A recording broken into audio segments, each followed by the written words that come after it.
that wall, right there, that wall. The little pegboard is up because it's well, this is going to be the first official mail for the Super Friends. Okay, I gotta start this again. Is it cooler when I just come in and sit in frame? I'm not really sure. Make sure my phone is off too, otherwise it dings while I'm recording.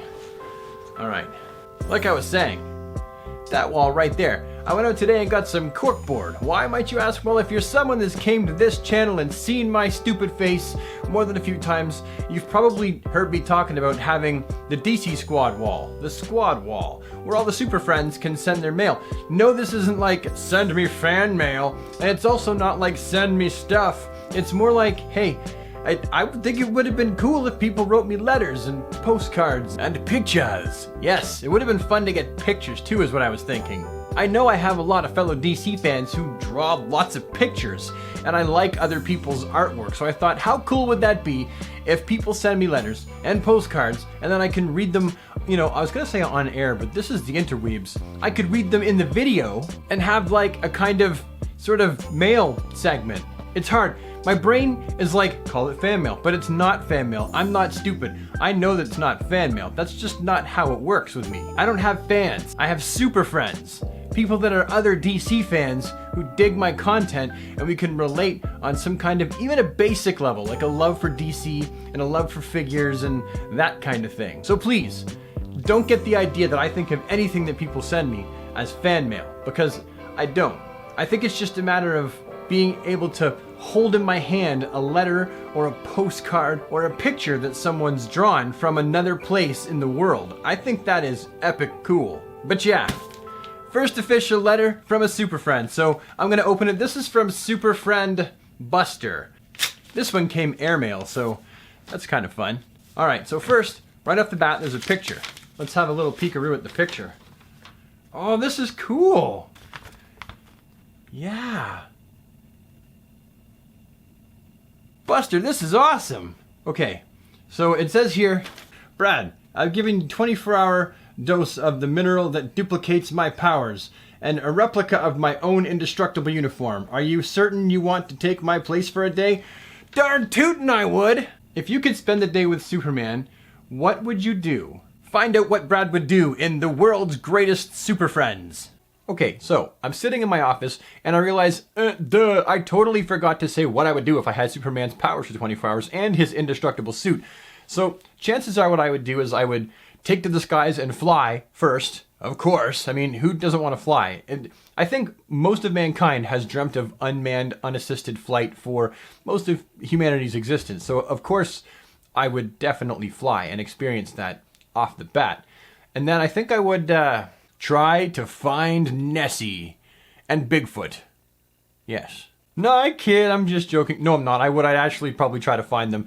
And I'd have to have a little peek at Area 51 just to see. Although technically, if Superman was real and I had his powers, we'd know that aliens exist because Superman's an alien, there's Martian Manhunter's an alien, and Starfire's an alien, and there's so many aliens in the DCU. That would kind of be a question that didn't need answering, wouldn't it? And I guess that would kind of make the existence of Bigfoot and the Loch Ness Monster a moot point as well. I mean, who cares? The DC Universe has so much more bigger things to offer than Bigfoot and Nessie. But all joking aside, I probably really would try to use the powers for good. That day, I would likely, stay out of politics. I wouldn't get involved in politics. I'd probably be like Superman that way and try to be an example of hope for the world, lead that way rather than try to force them into, any kind of world peace, just because despots and dictators that get dethroned always have someone else ready to take their place.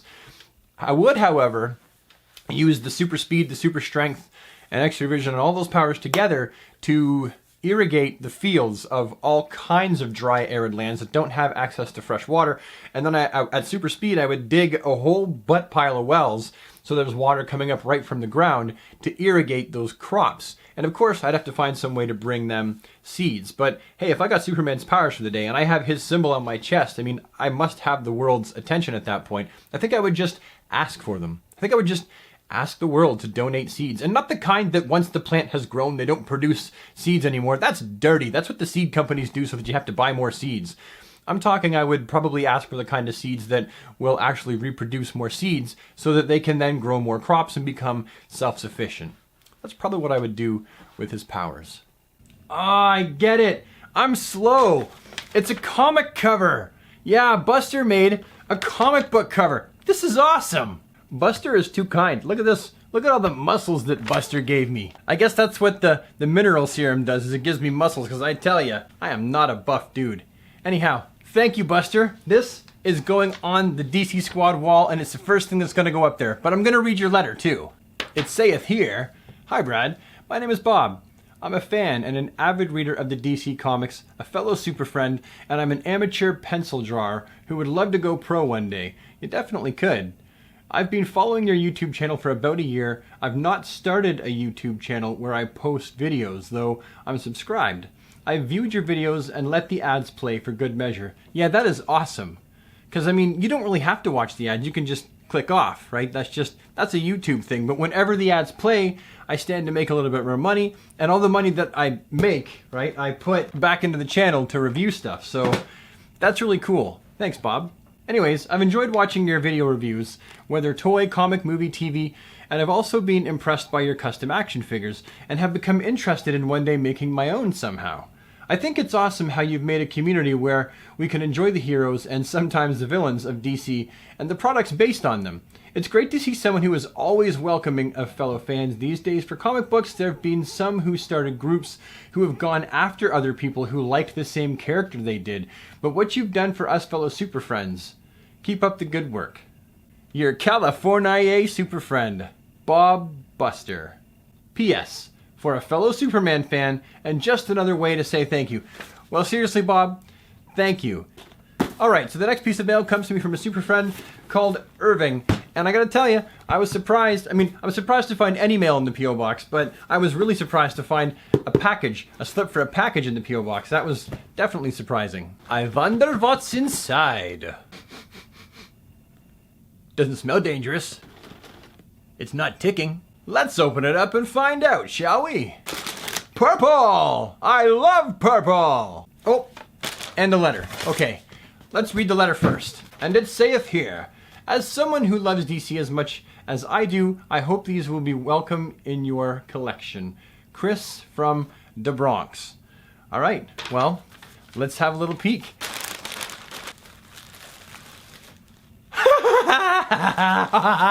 Oh my god! Look at this! It's Giganta! Woo!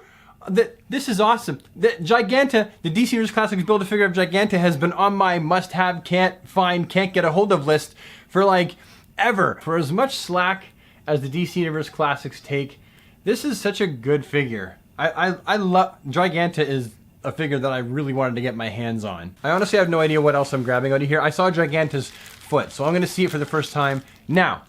Oh, yeah! And it's Nightwing. Wait, you know what? I think I had an email conversation with Chris from the Bronx. I did. I had an email conversation about these figures, and I think you'd said you'd send them to me. This is amazing. Thank you.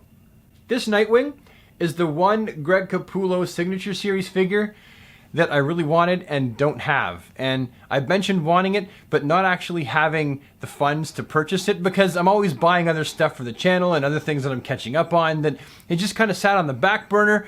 And then, bam, Nightwing and Giganta, two figures that I've really wanted. Awesome, thank you, thank you, thank you so much. This is so rad. Oh, hang on a minute. Hey, check it out, look.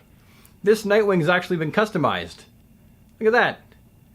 Yes, I remember you mentioning that you customized him so that he could actually put his schema sticks right there on his back. Very cool. Seriously though, this has been an amazing first mail episode. I love this. Not because it's like, oh, people send me stuff. I mean, who doesn't like to get sent stuff? Of course people like to get sent stuff. But it's been amazing because it means that I have reached people on a bit more of a personal level that just, hey, I make videos, they're reviews of figures and comics and TV shows, and I'm a talking head. I like to feel like I'm connecting a little bit with people. For the record, on Instagram, I will generally reply to almost anybody who also DMs me on Instagram. Sometimes I don't see the private messages that people are sending me for a day or two, but once I see them, I always try to respond, unless it's something that's like lewd and kind of gross. I get those occasionally, but in general, they're not, and I respond to people. Now, just before I go, I wanted to mention also that I got the Justice League Superman figure from SH Figuarts as well in the mail today, and that's going to be the next action figure review that I do, just because, again, trying to keep my channel relevant with the algorithms, I do have to do some of the newer ones that I'm personally interested in. I'm not just going to buy new stuff because it's new, but the newer stuff that I'm personally interested in, I kind of have to get those out before I do the older stuff. Otherwise, the algorithm just forgets that I exist. So this will be the next action figure review that I put out. Also, you may have seen, obviously, the review that I did with this Batman right here. That's the DC Essentials Batman. Well, I bought two because that custom life, yo. And I actually customed one of them. If it stops being blurry, you'll see it. Ah, there we go. No longer blurry. Yeah, I got one and customized it, painted the belt gold, and the cape and the cowl and the boots and everything black. It'll be on my Instagram. But now the reason why I'm telling you this is because if you're into customizing, I've actually discovered a few products here that will actually help you with your custom work. For one, I found this here daughter. There you go. It's got a big ball on one end and it's got a smaller ball on the other. And that'll give you a perfect circle for doing the eyes. Now, I'm no good at painting eyes, which is why I need all the help that I can get. And this is actually sold in the nail section of drugstores. And people that do those little works of art on people's nails, yeah, that's how they get that perfect circle. And I got a nail brush. This thing right here. And it's incredibly fine tipped. Like really, really, really fine tipped. I'm not sure if that's going to show up very well, but it's really, really fine tipped. And you need that for painting eyes, which is exactly why I got it. Like, painting eyes is such a difficult task. One wrong swipe and you push too hard and you mess the whole eye up. So this is really, really effective for painting eyes. It was about 15 bucks, but the good thing about it is the kind of bristles that it has, it's actually not going to get soft and not going to separate over time. Whereas these brushes, they're actually pretty good. They still will need replacing and they will separate a lot faster than the nail brush. Not to mention the nail brush comes with a metal lid as well as the slide-on cap, just to keep your bristles safe. And finally, I want to talk about these paint pens that I got here. I know it seems like cheating, but honestly, these paint pens are a lifesaver. For one, a lot of them actually dry matte, depending on which company you pick up. Like these ones here, they're going to dry matte, different mud colors, blue, and even lighter blue here. I've got a red. There's blacks, there's silvers, there's golds, a whole ton of colors. And they're oil, so it's not like they're just gonna wipe off. These are permanent paint, but it's a lot easier to control them. And so for stuff that doesn't require a brush, you just wanna have a quick touch up, then these paint pens, for someone who is at least beginning, someone who is new at painting, they're a lifesaver. Even if I paint whatever it is first with the paint pen and then go over it after with a brush to kind of make it more of a matte finish, these things here have been a lifesaver for me. Some of the paint pens are actually from testers. Others I picked up cheaply from Walmart. They're called painters. Blurry! Blurry. Blurry. I've got my camera set to eyes. My eyes aren't even showing. Focus on the pen, stupid camera. There we go. Yeah, they're called painters. And these ones are actually called Craft Smart. So I've got 3 different brands here that I'm using, but seriously, I've been using them non-stop since I got them. They're so easy to use. Once you get used to the amount of paint flow that comes out of the tip of these things, they're really awesome. They're not like pro level awesome. I mean, there's people that can paint like crazy and probably would look down their nose at these things, but I'm still a beginner, so I benefit from stuff like this. But again, many thanks to Bob and Christopher for sending me things in the mail. That's awesome. How do you really say that? I'm humbled. There you go. Honestly, truly humbled. Thank you. And finally, I'm going to take a picture of this for my Instagram as well and share it with people so that everyone can get a closer look at it. So if you don't follow me on Instagram, there should be a little icon up in the top right of my banner for you to get to my Instagram, like a direct link. So it'll be on there as well, so you can get a nice close look at this without me waving it around and talking and doing this kind of thing with it. But yeah, thank you so much for watching, everybody. I really hope you enjoyed the video. If you liked this video, please leave a thumbs up on it because it's going to let me know that you enjoyed it. If you think you'd like to become a super friend, just hit the subscribe button. Remember to ding the bell. Ignore that flushing toilet over there. And I will see you next time. Oh yeah, and the P.O. box will be down in the description as always. So yeah, have an awesome day, everybody. Thank you so much, and take care. Hey, quick, before I go, you want to know how I dust my figures? I use a paintbrush. it gets into all the cracks and it gets all the dust right off of them, just like that. And it doesn't scratch your figures and it doesn't hurt them. I know some people like compressed air, but the paintbrush is a one-time deal. I don't have the money to keep buying compressed air. I's po. Figure po.